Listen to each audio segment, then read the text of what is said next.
ये सिर्फ 5 उंगली का खेल है। आप सुनते होंगे CAA, NRC, NPR और सोचते होंगे ये खेल क्या है, इतने सब शब्द हैं, समझ नहीं आता।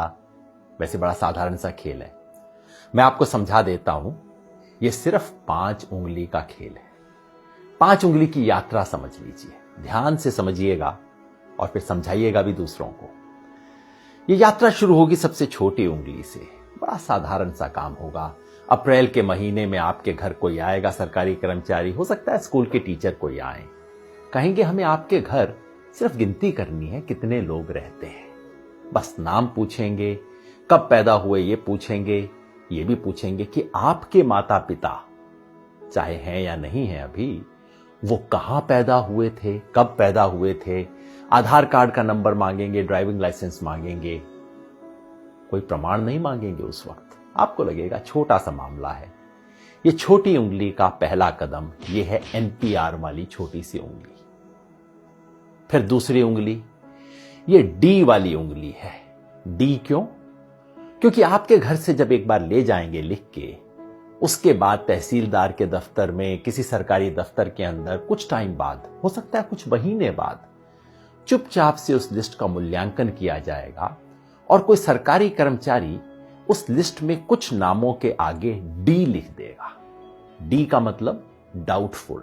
डाउटफुल का मतलब संदेहास्पद, जिस पर शक है। किस बात का शक है? कि ये भारत के नागरिक दरअसल हैं नहीं। भाई कैसे फैसला होगा? कानून में कहीं नहीं लिखा कैसे फैसला होगा।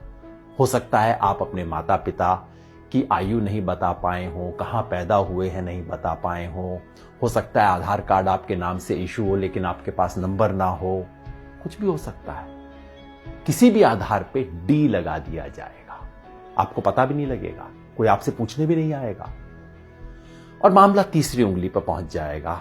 ये तीसरी और बड़ी उंगली है, ये है NRC वाली उंगली। जिन लोगों के नाम के आगे D लगा होगा, समझ लीजिए आपके मोहल्ले में 500 लोग हैं, 1000 लोग हैं, उनमें से 50 के नाम के आगे D लग गया। उन 50 लोगों को चिट्ठी आएगी, पूरे परिवार में नहीं। हो सकता है परिवार में बहू को चिट्ठी आए, बेटे को ना आए, बाप के नाम चिट्ठी आए, पोते के नाम चिट्ठी ना आए। कुछ लोगों के नाम चिट्ठी आएगी और उन्हें कहा जाएगा, नोटिस दिया जाएगा, अब आप साबित कीजिए कि आप भारत के नागरिक हैं। कैसे साबित करेंगे? सरकार ने आज तक नहीं बताया।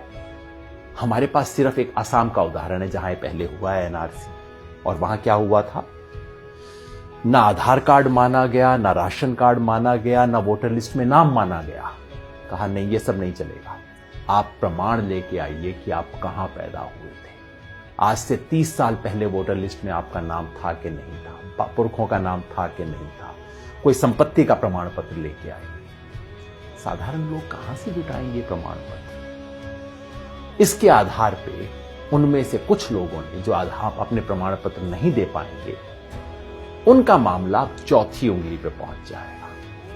ये चौथी उंगली है फॉरेनर्स ट्राइब्यूनल की। यानी कि कहा जाएगा उस 50 में से समझ लीजिए 10 लोग बच गए जो प्रमाण नहीं दे पाए, जिनके पास कागज नहीं है, 15 लोग बच गए। उनको कहा जाएगा अब आपको आखिरी मौका दिया जा रहा है। ये उंगली आखिरी मौके की उंगली है। आखिरी मौका दिया जा रहा है, फॉरेनर ट्राइब्यूनल है, विदेशियों की अदालत है। अब उसमें जाके आप साबित कीजिए कि आप विदेशी हैं कि नहीं। अगर मुसलमान हैं तब तो कोई चांस ही नहीं है, क्योंकि यहां अब CAA का खेल शुरू हो जाए। अगर मुसलमान हैं, आपको विदेशी माना गया है, तो अब आप तो विदेशी हैं ही हैं, चाहे आपके बाप दादा यहां पे 500 साल से, 1000 साल से रहते आ रहे हैं। अगर मुसलमान नहीं भी हैं तो पता है क्या है, आपको ये साबित करना पड़ेगा कि आप बांग्लादेश, पाकिस्तान, अफगानिस्तान से आए। अब आप सोचिए, बिहार यूपी में रहने वाले लोग, नेपाल की तराई में रहने वाले लोग, श्रीलंका में रहने वाले लोग, श्रीलंका के पास तमिलनाडु में रहने वाले लोग कहां से साबित करेंगे भाई कि हम पाकिस्तान से आए, बांग्लादेश से आए, अफगानिस्तान से आए? फॉरेनर ट्राइब्यूनल में अगर साबित आप नहीं कर पाए, जो लोग भी साबित नहीं कर पाए, वो लोग विदेशी घोषित हो जाएंगे और मामला अब चौथी उंगली से अब अंगूठे पे पहुंच जाएगा, अंगूठे तले दबने वाला। ये है डिटेंशन सेंटर। डिटेंशन सेंटर का मतलब जेल, विदेशियों के लिए बनी हुई खास जेल। भारत सरकार इसके नियम बना चुकी है। डिटेंशन सेंटर असम में बन चुका है, कर्नाटका में काम करना शुरू कर चुका है, बाकी 10 राज्यों में बन रहे हैं डिटेंशन सेंटर। जिस व्यक्ति के पुरखे पता नहीं कब से यहां पे रहते आ रहे होंगे, उसे अपनी ही मिट्टी में विदेशी बना के डिटेंशन सेंटर में डाल दिया जाएगा। यह है खेल। शुरू होगा छोटी उंगली से, एनपीआर से, और खत्म होगा कुछ लोगों के लिए। हो सकता है 1000 में से 1 लोग, हो सकता है 1000 में से 2 लोग डिटेंशन सेंटर में बने। क्या ये चाहते हैं? अगर नहीं चाहते तो इसे रोकने का एक ही तरीका है। ये 5 उंगली का खेल कैसे रुकेगा? जैसे ही पहली उंगली मोड़ने की कोशिश हो, आप 5 उंगलियां कर लीजिए बंद, मुट्ठी लीजिए कस और उठा दीजिए अपना हाथ। विरोध करना होगा, यानी कि जब पहली उंगली उठे एनपीआर वाली, एनपीआर का बायकॉट करना होगा। पूरे देश में जो नागरिकता संशोधन के बारे में आंदोलन चल रहे हैं, उन सब ने मिलकर कॉल दिया है। हम भारत के लोग, we the people of India, जो देश के 120 से ज्यादा संगठनों ने इकट्ठा होकर बनाया है, सब ने कहा है कि एनपीआर का बायकॉट करें। यानी कि जब आपके घर में कोई टीचर आए, कोई सरकारी कर्मचारी आए एनपीआर का डेटा लेने, प्यार से बात कीजिए। इससे बुरा बात करने की जरूरत नहीं। पानी पिलाइए, चाय पिलाइए, नमकीन भी खिलाइए। नमक खिलाना बहुत जरूरी है, क्योंकि ये संविधान का नमक खाते हैं, याद दिलाना है। ये कर्मचारी इस देश के कर्मचारी हैं, किसी पार्टी के नहीं है। सब कुछ दीजिए, प्यार से कीजिए, लेकिन कागज नहीं लिखवाएं।